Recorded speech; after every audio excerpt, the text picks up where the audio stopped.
Today on the podcast, I am joined by the amazing Brandon Glanton. Brandon, how are you doing? I'm well, I'm well. How you doing? I'm really good, thank you. Actually, I was told off yesterday for asking people if they're okay and then starting the recording and saying, "Hi, are you okay?" Because we've just done that bit, but I genuinely mean it. He was Hey, he I'm was like doing well. Thanks for asking. good. Obviously, it's been a few weeks since I've seen you. We caught up after your fight with Chris Billam-Smith on April the 26th. How have you been since? As expected, just obviously it's still on my mind, but I'm doing my best to press on and move forward. I'm sure, I'm pretty sure you saw I got a fight coming up, so yeah, just press on, rebuild, and get back in the lab. Of course, you were pretty hard on yourself after that fight. Have you taken some time to kind of, you know, observe and then let it go, or do you feel like it's still sitting on you at the moment? Yeah, I mean it'll sit for a while until you're back in the lights and you get to do it again. So. Um, But it is what it is. It was still a great night. Just looking forward to better performances later. Well, I still think you showed up, you did the job. It wasn't an easy ride. You didn't lay down in the canvas and say, okay, it's yours. So I think be happy and proud of yourself for the ways that you have shown up. I know that's easier for me to say. It wasn't me in the ring, it wasn't me in the fight, but I feel like fighters can be extremely hard on themselves, like extremely hard Yeah, on themselves. I almost, I think I would have rather have been taking a beating up. I know that's weird to say. I wish I took a beating. Uh, I think he was worse for wear than I was, but it's kind of like what just happened. I'm fit as a fiddle. I'm fine. I'm not having no damage.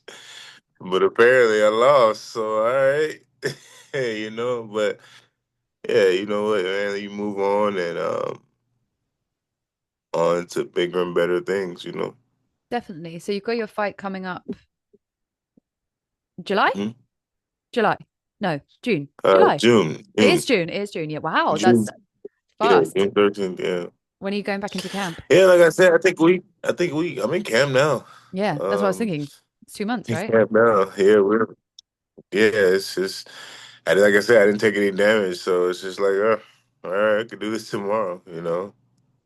How are you finding it? This is how it goes. It's fine. Everything's good. At least I know it's been more mental. At this point, it's not really the physical work has been done for so long. No need to overdo it. Obviously, much respect for the guy I'm fighting. So I'm yeah, I'm just here taking it day by day, um, finding those little things I can work on within myself, and that's it. So I had Just a a day in the life. Of course, I have a notion around fighting, if you'll indulge me with which relates to sort of relationships, right? So if you're in a relationship with someone and they cheat on you, okay, so you end the relationship, you move on, and you get into a new relationship, and you start all the fears around the person who cheated on you before comes up in the relationship in the next one because you haven't dealt with the bit in between. So you didn't heal the wound of being cheated on. So you get into the next relationship and you start checking their phone and you start doing all the things. And I feel like that can sometimes show up in fighting, that the previous fight can come into the next fight because of the impact it's had on the mentality um around that loss, right? So we go through a loss and then we're just like it gets carried forward into the next fight rather than being moved through. Do you feel like you're able to move through the last fight so that it doesn't carry into your next fight? Yeah, absolutely. Because I know the reasons why I lost that fight. I know everything that took place, and it definitely wasn't about him being better than me, especially after watching the fight. Yeah, it was his night, but as I said, and it's not about excuses, it's about reasons. There are a lot of things that transpired, not only over the camp, but even in fight week, that it's just who would have knew. Like I said, my trainer wasn't there. I had a, I hurt my knee the last sparring session going into the fight in London. Who knew the ring would be slippery? Who Yeah, it knew I was would mess my? slippery. It was really Yeah, slippery. Like right. a lot of you were falling over. Yeah, who knew I would um have a changed hydration? Um, everything just, you know, but people don't want to hear that. They just look at wins and losses. So uh, maybe Chris will do it again. We'll see. Give me 2 seconds. I'm just gonna get my other light because that one's just died on me. 2 seconds. Yeah.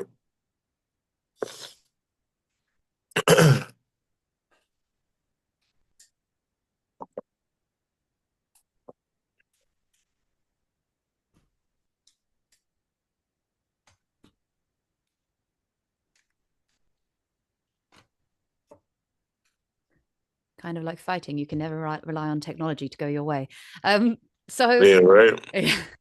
so I want to kind of go over your story a little bit more about you and where this sport came into your existence. So I have been around fighters for a while and being a boxing coach and boxing myself and now being in the pro world and understanding that people carry a story.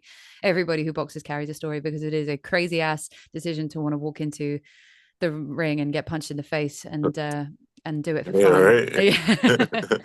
um, so I mean, me and my pals at the gym, and we always joke and we're just like we're all just a little bit tapped because you have to be to want to do this for fun.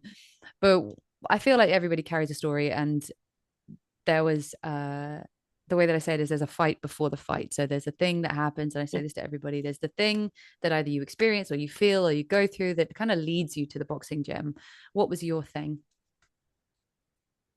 You know what? I was in the off season of playing American football, and my buddy invited me to the gym. It was more of a bet. I went. I got beat up, and I fell in love with it. I've been never looked back. I put football down, and yeah, it's been pretty good for me ever since I started. So I haven't, like you say, I haven't taken any damage. I haven't been knocked out or just knocked out a lot of people, and had a good time. Really, obviously, certain letdowns, certain have a couple defeats. Obviously, this is not the poor man's sport anymore. This is a very expensive sport.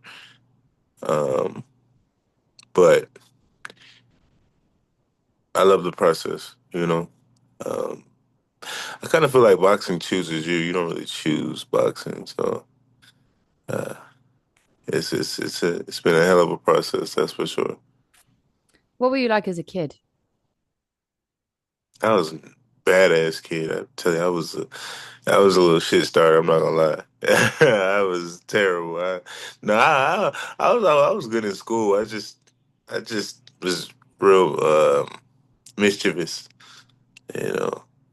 But nah, I was all right. I was just a kid, always into some type of sports. Um, I was a big kid. I was 200 pounds when I was 12, so Wow. it's a really big kid. Yeah, yeah. What do you weigh now? So right now I'm like 225. Wow. Um, That's really not yeah, that far I off. feel better. I feel better now than I did on fight night for sure. I could not get my weight where I wanted it to. It's just the hydration was just not. It wasn't there. But no, going back to the kid. Yeah, regular kid. Caused my little bits of trouble here and there, but my parents kept me in sports. Um, Decent grades. I got my everyday whoopings from my parents, so it's good. Just regular life stuff. So did it feel kind of natural for you? Did you always want to be a professional sports person? Did that just sort of happen? I mean, obviously, I know you said I you always you were wanted to playing play. football, but Yeah, I wanted to play professional football. And I want to go to the NFL, but you know, in college, I kind of realized that wasn't going to happen. Just because I did. whether you believe you can and you can't, you're right. And I never really believed. I enjoyed football. I had a scholarship, but I never really thought I was going to the big leagues. Boxing just happened to come around at the right time, and I played football for so long.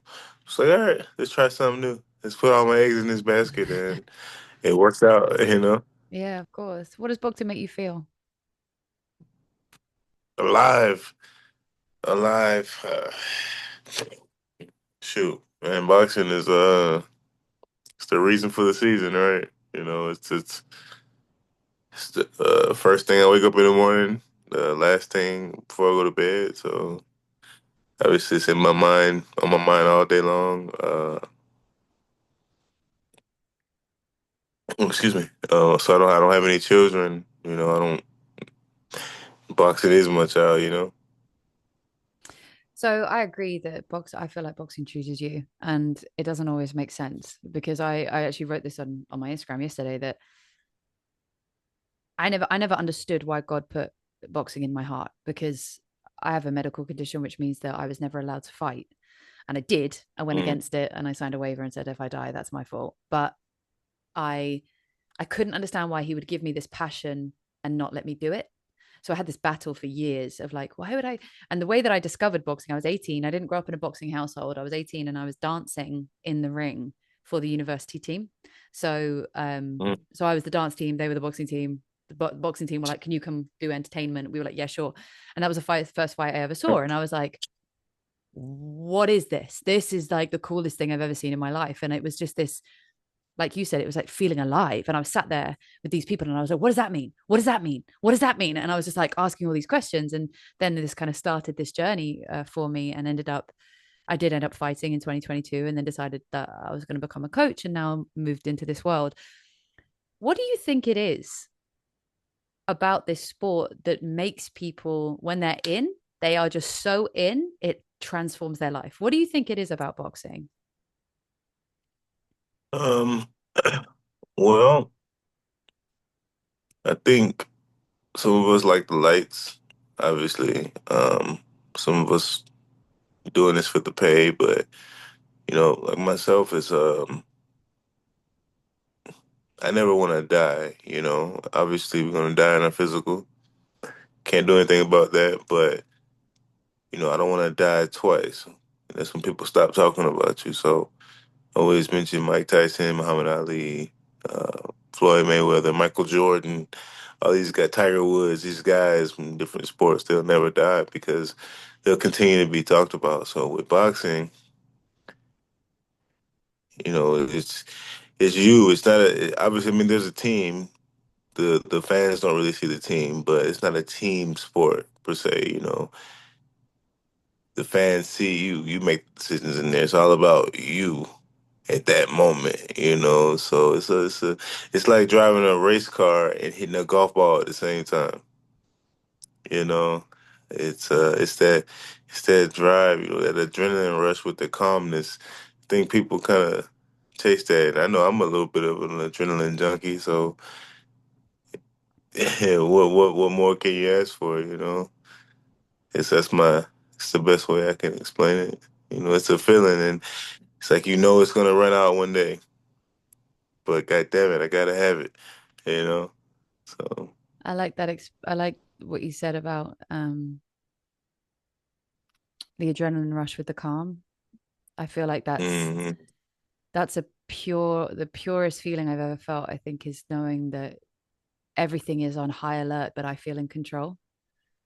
Yeah, yeah, yeah, yeah, yeah, yeah. Which Yeah, do you yeah. feel like are you someone who is a control freak in your life? Or are you quite Uh, relaxed? it's a trick question, isn't No? Never. I wouldn't try and catch you out. it? I'm intrigued. Control freak? Yeah, maybe. you know. Uh, but then again, like I don't want to fly the airplane because I don't know what I'm doing. So, I prefer to have things my way. Who doesn't?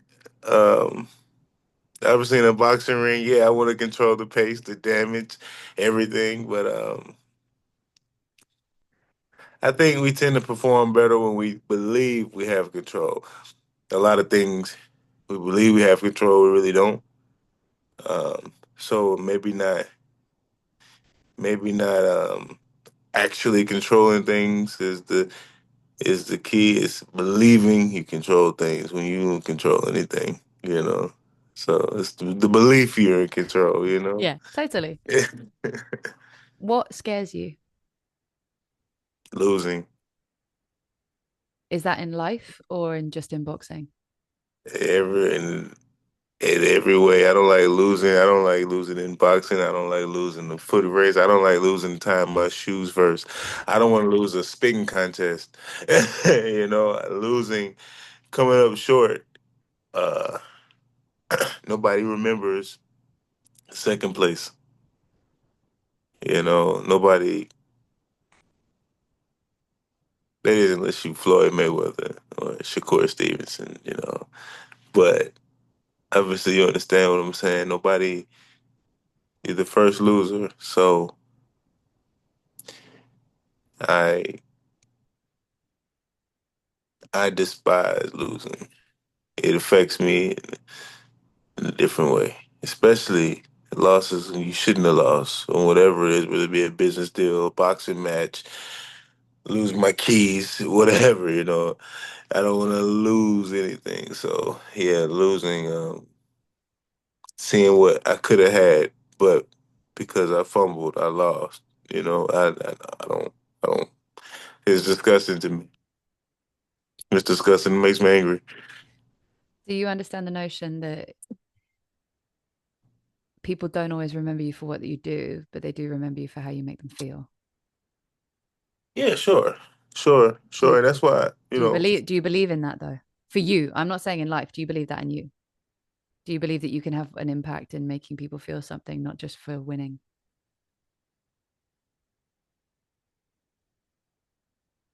me, um, Because you might be able to observe it in others, but it's very, very different to observe it in yourself.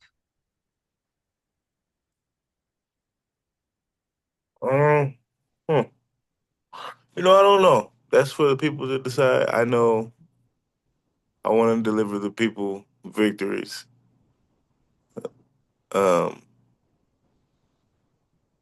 just it's touchy for me. You know what I mean? Because I don't know, a lot of people walk up to me and say, you know, it's inspiration, regardless of how the fight went, this or that, uh, and I appreciate it, but I can't help. Every time they walk away from me, it's like, what do they want to talk to me for? I lost. You know. But I guess, you know, even my trainer was telling me like people really respect this and that, and I believe it. It's just hard to accept like how much more would it have benefited me to actually win.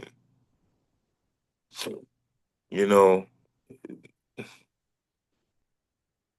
yeah, I don't know, maybe that's a personality issue I have or whatever cuz I just I'm hell bent on winning, you know. I just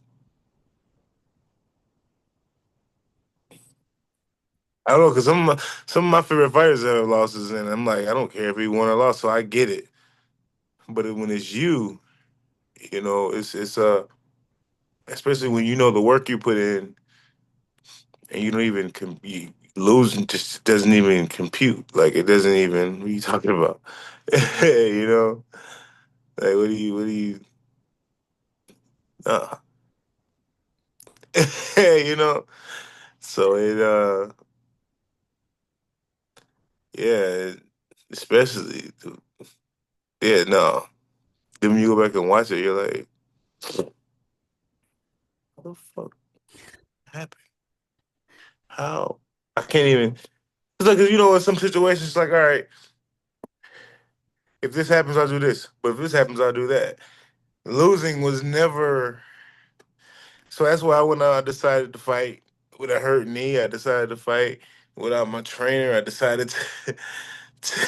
It's like, all right, whatever. That guy can't beat me. It doesn't matter what happens. You know, And when it happened, it was just like, oh shit,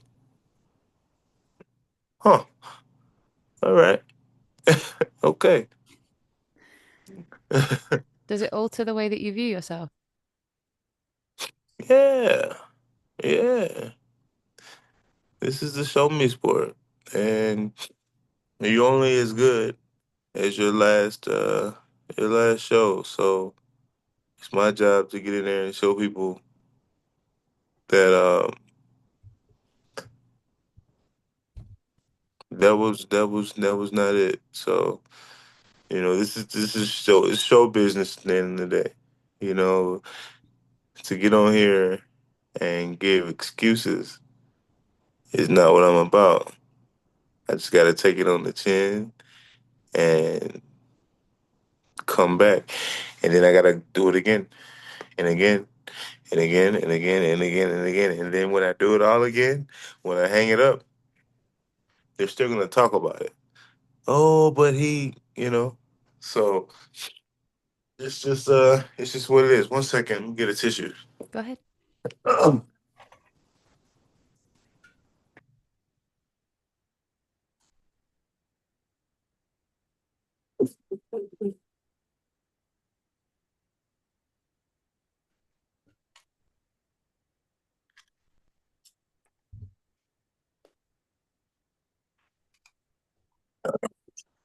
I don't know. Allergies just decided to go crazy today, but yeah, this is what it is. It's bewildering, But I tell you what, you won't get better. You won't get through it worrying about it. You got to keep going. So, You know. two things. The first thing that I noticed about you, and the last thing that I noticed about you was nothing to do with your boxing. When you walked over, so we were Mhm. st- we were stood at the open workout, and you arrived. And do you remember?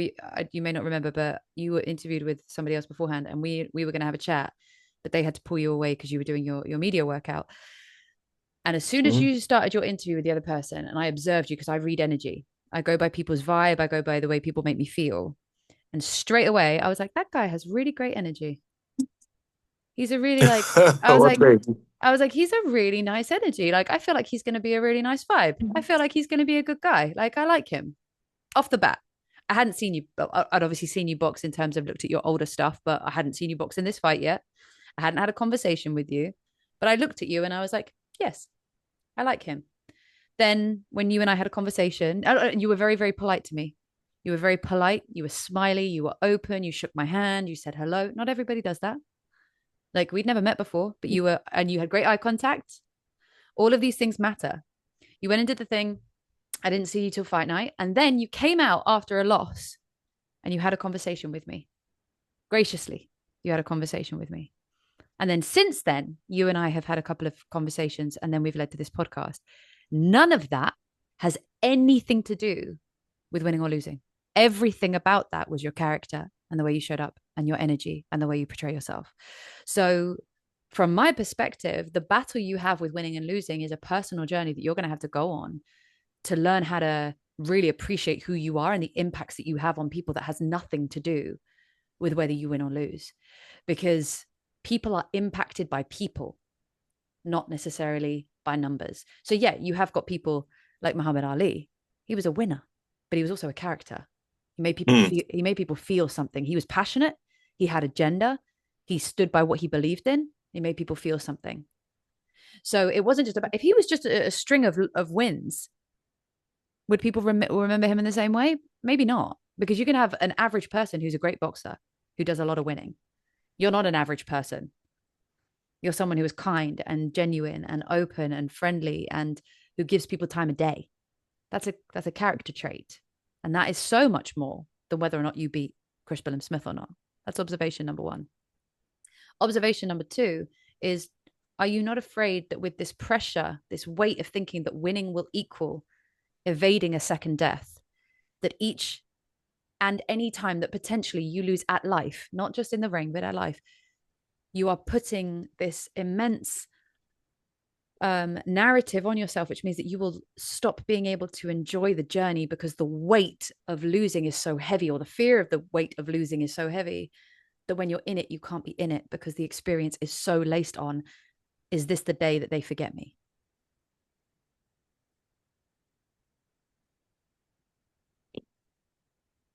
Well, first and foremost, I appreciate the kind words. I never thought about it like that.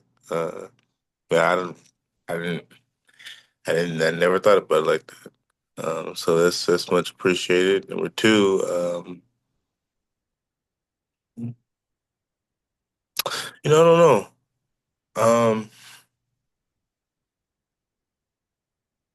I guess for me, it's not about.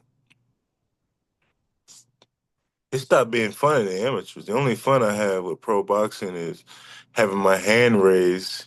From the time I have my hand raised to the time I get out of the ring, because when I get out, I'm like, okay, it's behind me now.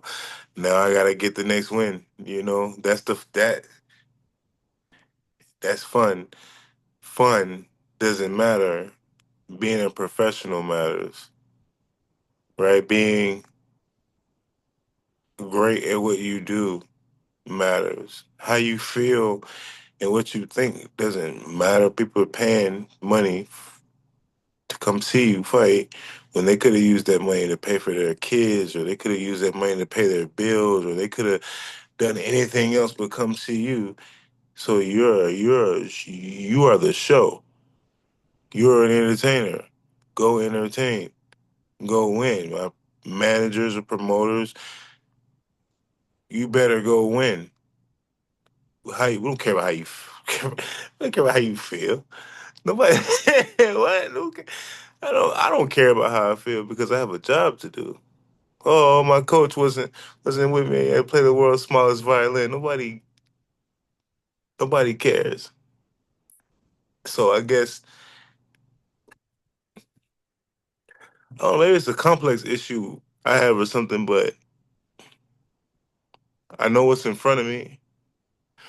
I know there are some absolute savages in boxing, whether it be in the fighters themselves or the businessmen. Um, for me, I don't. Yeah, I don't really have a life outside of boxing. To be honest with you, I wasn't gonna say it, but I'm fighting today. Um, Oh, exclusive. I don't. Yeah, I'm fighting. It's a league. It's called Team Combat League, and it's like a 1 round thing. For me, it's a check swing. Obviously, to I just lost in London, so I'm like, fuck. All right, I'm gonna go get another fight, and I'll do it every week if I can, and then I'll fight in June. I'm gonna win that fight, which is an actual pro boxing fight that'll go on my record. This isn't on my record. It's on my team. It's a league based boxing thing. So, um, God willing, I keep not taking damage. But for that, I don't. And I know it sounds like I'm kind of avoiding the question there, but I don't really have an answer because this is what I do. I don't. I mean, I like to have my fun. Don't get me wrong. I like to, but it all leads back to boxing, and I took 10 days off after the fight. 10 days where I didn't work out, I didn't do anything boxing related besides watch it. Um, and it was the hardest, longest 10 days because that's the longest I've ever in almost 13 years. That's the longest I've spent outside of a gym, and it was weird. It's not for me. Yeah, I don't know what I'm gonna do when when God says you're done. I'm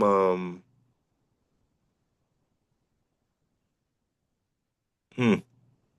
Yeah, I don't even like think about it. I wish I could do this forever. Well, then Uh, you said I don't. about happiness and I mean, boxing does make me. I like fighting. Like, I love fighting. Like I love being in shape, and I love. watching myself perform better, and there is nothing as a man, as we're animals, right? We're animals, except for we have opposable thumbs and the ability to reason, right? There's no greater feeling than conquering another man. Every time, even if it's all smiles and genuine conversation, when two men shake hands, one of those men know they're the lion, the other one knows he's the lamb. Even if it's not a physical thing, it's not a physical altercation. It could be a business deal, it could be family, whatever it is. Every time a man makes contact with another man, there's a battle.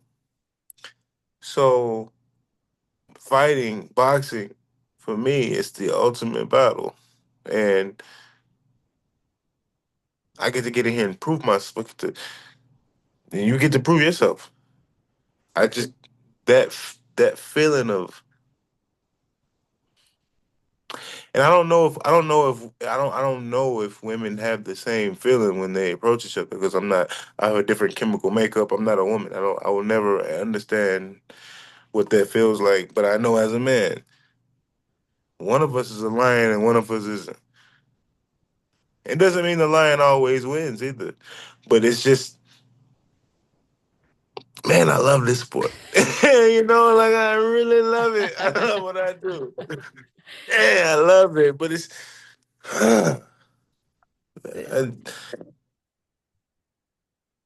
when you go fight, it's not. I don't think it's ever about really the person you're fighting. It's about you and, man, I hope I don't screw this up. Man, I hope I don't do this. It's like, oh yeah, he's there too, but yeah, I did. As soon I got out of the ring, I'm like, damn, bro, I don't have any marks or nothing. Like, I don't look like I just did a 12 round fight. Look at him, his lip hanging, his eyes was just golly, But I'm going home with a broken heart. So it's just like, man, this is a really, really, really good sport. It's a male soap opera. So, Yeah, I agree. Well, I think yeah. the way I always describe boxing is like, and why I think that boxing should be in schools. I think for women, it should help them feel strong in their bodies, strong in their understanding of that they can defend themselves, they can protect themselves, they have strength within themselves that they don't understand. For men and young men, I think it should show them about respect, discipline, and hierarchy, because I feel like men need that. And I think that's the thing that I love about boxing for men is what you've just explained, which is in an ancestral line, back when you were cavemen, you would Yeah. you would one of you, Her name is Ugg. yeah, big man would lead the cave, right? He'd be in charge, and he'd get the pick of all the ladies, and he'd get the pick of the best meat, and da da da da. And then next man comes in, big man goes, I'm going to challenge you, big man, to take over everything you have and have the pick of the ladies and have the pick of the thing because I want all the babies and blah, blah, blah. They'd fight. Mhm. Whoever won that fight would then be the leader. And it would almost be like, okay, I lost, you won, or they'd be dead. And that would be that. And Yeah. everyone would understand in the village or in the clan or whatever they were, okay, by hierarchy, by respect, you are now the one in charge. And Mhm. this is still in a male bloodline. This is why when men come together in boxing, there's a purity about it that unleashes something that's really important for men, which is I can earn my right to be the head of the table. Because I feel like, Yes. especially as the dynamics in masculine and feminine changes, where women are saying, hey, I'd really like to be seen as an equal, and the difficulty in our society, which it always goes from 0 to 8 million, and it can't find a place at the table where everyone just understands each other. It goes from you hate men, and it's like, no, that's not what the conversation is. It's just we kind of like to be paid the same and stuff like that. Is that okay? But what happens is there's a dynamic shift because now women are earning their own money, women are doing their own Mhm. thing, but that doesn't mean they don't want to be led. That doesn't mean they don't want the masculine presence. So what happens is Mhm. men are feeling like we don't know how to exist in the world. It's like go to boxing because in boxing you can exhibit that masculine energy, that primal need, that hierarchy, Mhm. that discipline, that respect, and you can find out where you fit in the food chain very naturally. And it means that when you come out into the Mhm. everyday world, you're being challenged and pushed and you're growing in a way that is making you feel good about being a man which is physical Mhm. with your hands. There is camaraderie, there is the respect and the discipline, there is resilience being built, and it creates this whole other narrative for men in a safe way. It's a different story for women. We're talking about you right now, so it's a whole other journey with women. I am a woman who boxes, and it's one of the greatest things that I do. It's the thing that grounds me. It's the thing that makes me the happiest. It's the thing that makes me feel the best about myself. It's the thing that makes me feel the most attractive, which is wild because I'm normally sweating from every orifice, like looking like a gremlin. My mascara normally comes down my face. And do you know how many boys won't tell me that my mascara is like down here? And I'm like, boys, just let me know. Just say it. Just be like, Rach, you've sweated down your mascara. Just tell me. I'll be there after the spa, like chatting away. And then I go to the toilet and I'm like, you let me stand there like this. But also, boxing builds a sense of trust and a relationship between men and women because all the people I spar with are boys. So I haven't had the best relationship with men all the time. You know, I've been hurt physically, mentally, emotionally by men, and so I've had to. It made me it made me retreat for a long time. And boxing rebuilt that trust because I had to say, "Hey, you could kill me in one punch. Do you want to spar and maybe not do that?" And then you go, "Hey, I'm kind of nervous about the fact that you're a tiny little woman, but I'm going to punch you in the face anyway because you've asked me to, and we'll find a conversation." And then at the end, we have a hug, and we're like, "Thank you for sharing this and letting me grow, make me feel powerful and in control of my life, and for you learning how you can be." Strong and masculine but nurturing at the same time. It's a beautiful dance, and that's why boxing is so much more to Mhm. me than just the fight. It's everything about it. And even listening to you talk and the fact that you went in this full circle, I don't know if you noticed it, but you were super heavy at the beginning of what you were talking about, and then you came out laughing at the end, and that's boxing. It's this emotional roller coaster and Mhm. this emotional experience. And it brings so much joy, but it brings that feeling to you, obviously, as you've alluded, that you feel good about yourself when you are challenged. You feel good about yourself when you feel like you are working towards something. And that is very innate for men. They want to protect, they want to lead, they want to provide. And sometimes when they feel lost in that purpose, it's like, how can I show that I'm doing well as a man? And right now, that's beating the shit out of the guy standing in front of me. And that makes me I'm feel telling you that part. good. Yes, that's the energy. Kill him, or not kill him, but yes.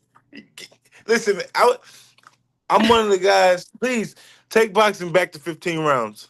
Please. If you watch dog fighting, which I'm not saying I support it, but if you watch it, you look back. Some of the dogs bite at the owners at the leash because they want to do that. They want to do that. It's not, oh my this owner is making this dog. That dog was born for that. That's what he wants to do.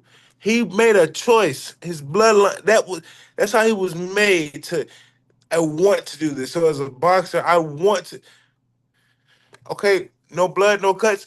But do it again. I would have fought Chris again the next day. Do it again. When I was a kid, I lost a fight. I'm coming back every day until I battle you. Like I'm coming back every day. You know I'm coming back. Do it again, because that's what you. It's yeah, it's not building houses. Yeah, it's not saving lives. But I tell you what, it provides a way to build houses, and the more people you batter, you give the people who are caregivers a job by giving them people to fix. It's you know what I mean. It's man, it's just a really good sport. And I know I said some harsh things at on fight week. And obviously, like I told you before, it was emotional. I was really irritated that Chris didn't shake my hand, but some of the things I said were unnecessary. But it just goes back to that's what I want to do. My job is making this altercation. My job is to, I want problems. I don't want peace right now. Just like the dog analogy I use, he's biting at the owners. He's biting at the leash. Let me go so I can get him. I want him. Yeah, let me go. Him. Or sometimes you see the fighters like when the ref breaks, the ref calls a break, right? The ref is standing in between. He's having to continue to push the fighter off because he's trying to get at he wants to fight. So man, it's a really good sport.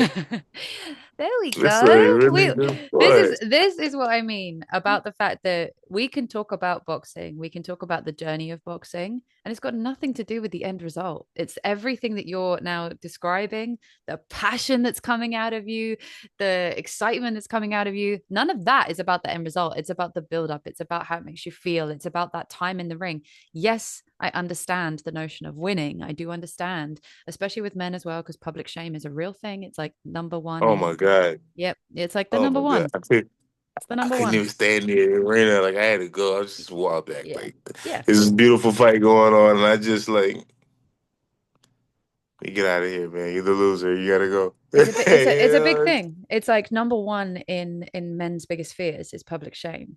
And the problem with the fear of public shame is when the fear of public shame becomes so big, it overwhelms the performance. So it makes you so afraid of public shame that it actually can hinder how well you show up in the ring, because what happens is your Mhm. subconscious mind is saying, you better not lose this.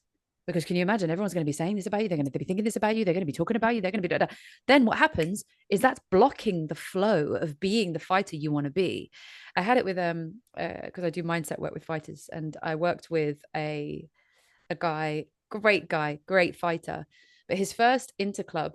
I don't know if you have interclubs in the States, but basically it's where they bring like multiple gyms together and people can spar each other from different gyms. So it's like in between a Okay. fight.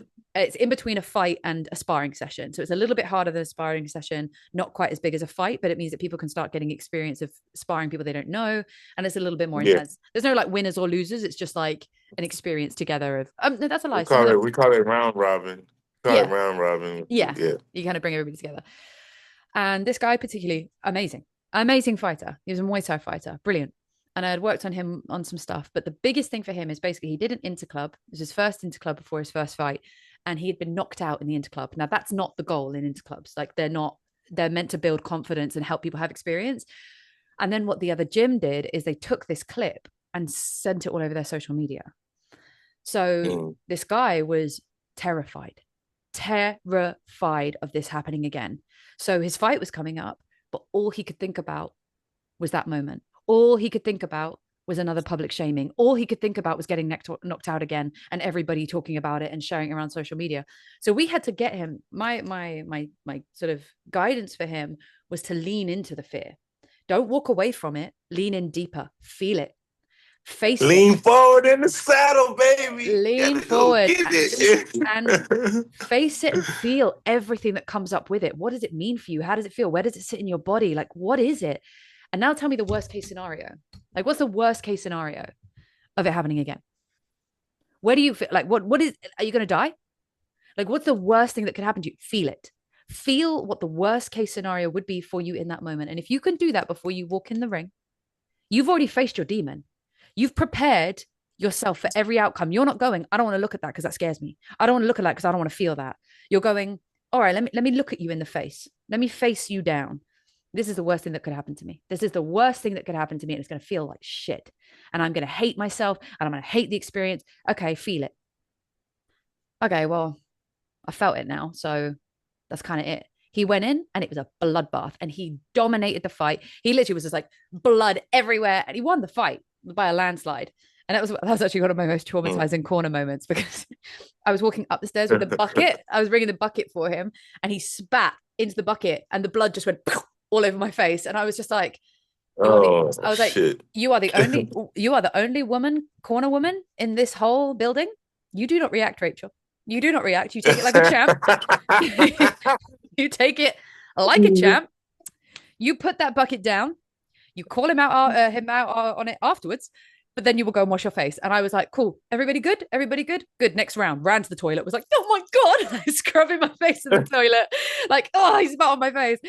And afterwards I was like, don't you ever do that to me again. But he won the fight and he won it by a landslide. And it's just because we lent into that fear and we faced that fear and we faced that part of him. And it broke it. It broke it completely because he was able to outdo the thing. So if losing is something that is a fear to you and something you hate, lean into it further. Like, you don't need to pull away from it because it hasn't changed. You said like, I haven't had fun with boxing since since I turned professional, and it's probably because your weight of losing has been so big because you're like, I've got to win. But actually, when you're talking about boxing, you're coming alive again because of the passion you feel, the way it makes you feel. That's so much bigger than a win, because that you can sell that shit. You can bottle that shit up. You can get brand deals off that. You can go teach in schools on that. Like, you can get fights on that. You can get podcasts on that. Like, people want to hear that. They don't want to hear the guy who doesn't want to lose. They want to hear the guy who feels like an animal inside and feels like his ancestors are calling him when he puts his gloves on. Like, that's exciting to listen to. There it is. There So it is. this is the guy we want. It's not about winning and losing. It's about that spark that comes alive in you when you talk about boxing, because that's why you're there. You wouldn't still be Yeah. in this if that fire wasn't alive and there wasn't a purpose that's holding you down. And you're saying, like, you pray to God that this never ends. So stop rushing it. Stop not experiencing it because you're waiting for the next thing. Stop getting to the end of the fight and being, thank God that's over. You're not even in it. That's Be real. there. Be there. That's real. Because I promise you, you're a professional athlete. You know that this isn't going to last into your 60s. You don't want to be the guy. Unless you're Bernard Hopkins, because sheesh. Well, you never know. Crazier things have happened. Evander, Jesus Christ. All right. Yeah, I mean, All right. I'm not saying it won't happen. I'm just saying it probably won't happen. But you could be in and around the sport in general. So wait. You could be in and around it in general, but you may not be in the ring anymore. So make sure you're in it when you're in it. Don't be so afraid of losing that you forget to actually be in there and present and taking part and literally standing in the noise and being like, I did this. Because you did. With every session, every early morning, every spa, everything. That's what you did. That's magic. True. By the grace of God. 100%. I love it. I love it. Love it. I love it. You got me to smile. That's I all know. right. I was just about to say that. I Anybody who's only listening to this and isn't going to watch any footage, he went from being the saddest puppy in the school and now he's got the beaming smile on his face. So we brought him back to life again. Yeah, we got him. So say, much with appreciated. so with all of that in mind, what's been your favorite moment? Your favorite moment that you've had and experienced? Favorite moment. Sheesh. My favorite moment. Oh, excuse me. Wow. Probably probably beating F.A. Tobar up, OG. Because he talked so much during camp. And obviously you didn't know me then, but he said so many things. And I was just like, kill this guy. I can't wait. And so yeah, that was a good moment. Uh Either that one or either actually having my coach get in the ring after we knocked the guy out in Russia. Um my coach hadn't been in a boxing ring in years because of the wheelchair, and we picked him up and we got him in there, and that was just surreal for me, like, 'cause he was a fighter himself, and yeah, that was dope. That was nice. That was just to see, like, finally I'm in the ring with my trainer. That's really So that was special. that was cool. That's really Yeah, beautiful. That's what these moments are all about. Like, and those moments are really, really magic. Because, like we've said, boxing means so much to people. What do you? yeah, One of the questions I ask people quite a lot because I find it a really interesting subject. The fighter mindset is something else. I was chatting with Tyler Denny earlier, and we were laughing, saying like boxing is the craziest ass sport in the world because you have to be in most of the weight categories at your lightest, but your strongest, maybe hungry, possibly dehydrated, and then go and do the best performance of your life. So it's not like any other sport. yeah. It's not like any other sport. So you have to have a very, very resilient sense of self and a very strong mindset to be able to continually show up with this thing that we do and thing that you do. I'm not putting myself in the same category as you. I am not a professional. But what do you think about um this mindset? Do you think it is something that you are born with, or do you think that it is something that is created? So is it nature, or is it nurture, or is it a bit of both? Maybe both, right? Because I always had the nature just to be competitive. It was from boxing where I learned because football is a contact sport. American football is a contact sport. You know, boxing taught me that it wasn't the contact I was looking for; it was the impact. I love the punch, the that charge, that man. So I put on a pair of 10 ounce gloves and I do it for real. So it's both, and then I think as your confidence builds and you get better at it, then it becomes learned. It's like power. Like you hear people say, "Oh, speed is power. Speed is power," and I hate hearing that. Like, yeah, it sounds good. Speed is not power. Speed is an element of power. You got speed, weight, density, technique. All those are the elements of power, right? Because George Foreman was not fast at all, but he will knock your brain off of your skull. Like it's crazy. Muhammad Ali is fast as lightning. Not very big, not a huge guy, will knock you out. So it's just like with boxing, you gotta want to do it, but then you gotta learn how to do it the right way. So it's the intention. It all comes together, like you said. It's all blended. Everything comes together. Yeah, I that feels like it's the consensus. Like it's something you're born with. Is like there's like a fire within, and then there's an environment where you can thrive and grow and become like it's watering a plant, right? And then it can just like continue to grow and become a big old tree. Um, Yeah, yeah. Look at Deontay Wilder. He was born. That you born with that. You just born with that. But then when he learned to put it right here on the tip of your chin, so when they come together, it's like Jesus Christ. Look at this guy. yeah, You know. and it's when So yeah. that's the beautiful art of it. I think is it's because I love doing rounds on the pads. Like I find that very therapeutic, getting into a flow state with a good coach and just moving through it. Mhm. And then when you do something on the pads and then you nail that in sparring, like there have been times where I've done something in sparring and then stopped because I'm like, I did it, and then I'm like, it's still going. Yeah. Like this person can actually punch Yeah, me in the we're face. still going. But yeah, but it's such a magical moment when you're like, oh my gosh, that thing, as you're in your, especially when you're going through your growth stages of that learning, and you're like, that thing that we kept doing, I did it, I landed it. Like I did a jab, a slip, and an uppercut. And it was just really simple, just jabbing, moving out of the way of the jab on the way up and then hitting the uppercut. And my coach said it to me. And the third time I tried it, it landed. And it was the first nosebleed I ever gave. And I've never been more proud of myself. That boy was bleeding. And I was like, She loved it it. She worked. loves it. I was like, it worked. I did it. He's bleeding. My first nosebleed. I did it. I'm not going to lie to you, Brandon. It was a good moment. I was chuffed. I was so pleased. I know it was. Yeah. I have a theory as I'm not well gonna around. lie. First time I cut somebody, I know exactly what you're talking about. Yeah. Yeah, I'm a it's like, oh, badass. turned it. Yeah. And it's that thing of like, you okay? You okay? Yeah, I did that. I have this theory around like you were talking about the impact and taking impact and the feeling of taking impact, and this is obviously going to be different for everybody. I think for me, the first time I really took a punch in the face, I was like, the fuck am I doing with my life? Let's go again. And it was this like strange want to keep going because because there was I feel like a piece of fear left me when I received that punch because it was like, well, it was almost like, oh, was that it? All right, let's go again. And it was like all the pain and suffering I'd experienced by just being a human. Suddenly I felt braver because I could physically take a punch. I don't know why that metaphorically come together, that it was just like I'd been afraid of life through all of like the anxiety and stuff that I'd carried.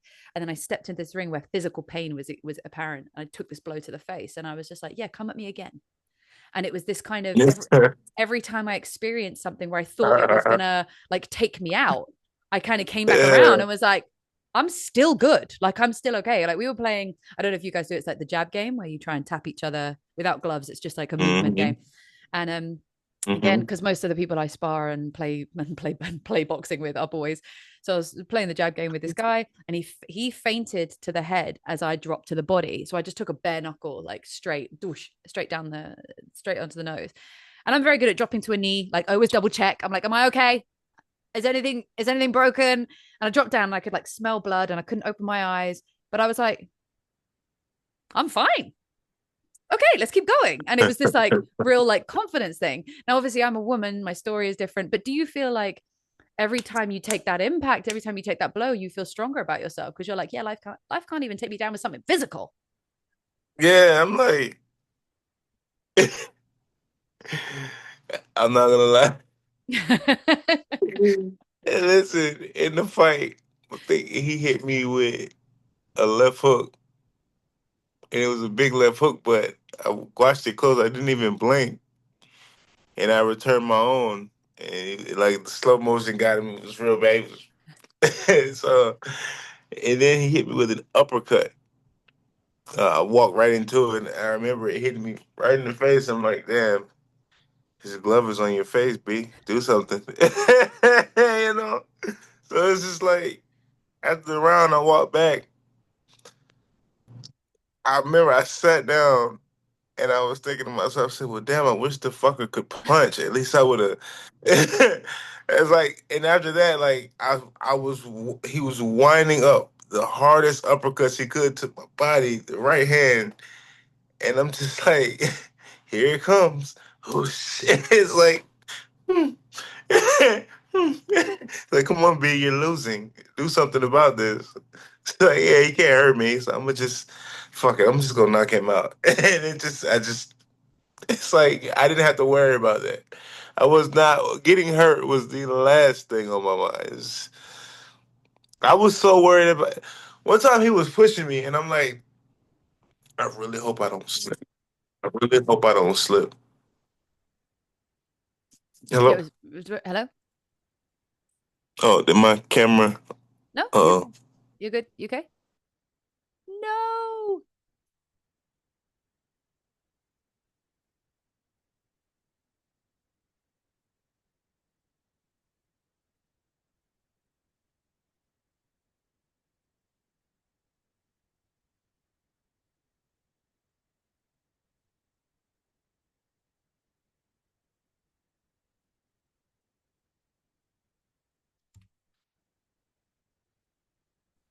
there You're we go. back. Sorry, I don't know what happened. No, don't Yeah, worry. but yeah, I just, Do you ever fear getting hurt? yeah. Do you ever fear it? Like in your fights, do you fear getting Nah, hurt? like getting hurt. That is not. Have you seen me fight? Like it doesn't matter. Like man, listen. I was 327 pounds. I started boxing. Now I fight at 200. But so I feel like a 300-pound man in a 200-pound body. You know, and I don't worry like that. The worst is gonna happen is gonna hit me. Ooh, you don't see me cut, bleeding. You never even look at my. You never. Nobody's seen me swollen. I don't. That is not what's on my mind. I was more worried about slipping. When he was pushing me back, I'm like, man, I really hope I don't slip. Hey, you know, and a couple times I did slip, I was just like, God, all right, Well, you you saw know, it. Did you like, did you see Connor Ben slipped over and did like a backwards roll? yeah, There's so many people yeah, slipping on that ring. I was like, I think it was the design, the Fatal Fury sticker on the canvas. yeah, I was because when I saw the yeah. first, That's got to get better. oh It's got to yeah, get better. because it's dangerous as well for you guys. Like in terms of actually injury, you could really hurt yourself just by slipping.